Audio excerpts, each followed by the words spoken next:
પાસેથી મજૂર દંપતીના ગુમ થયેલા 5 વર્ષના બાળકને શોધી કાઢી માતા પિતાને સોંપ્યો હતો। સુરતના રાંદેર પોલીસ મથકની હદમાં આવેલા નવયુગ કોલેજની ગલીમાં માતા પિતા મજૂરી કામ કરતા હતા, ત્યાંથી બાળક ગુમ થયો હતો।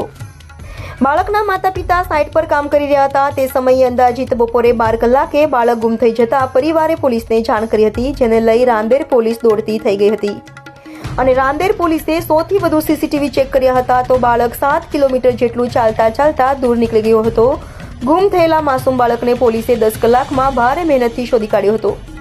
રાંદેર પોલીસે સીસીટીવી ચેક કરવાની સાથે જાહેરમાં લોકોને ફોટો બતાવી બાળકને ક્ષેત્રપાળ દાદાના મંદિર પાસેથી શોધી કાઢ્યો હતો તો બાળક ચાલતા થાકીને સૂઈ ગયો હતો। હાલ તો પોલીસે બાળકને પરિવારને સુપરત કરતા પરિવારે પોલીસનો આભાર માન્યો હતો।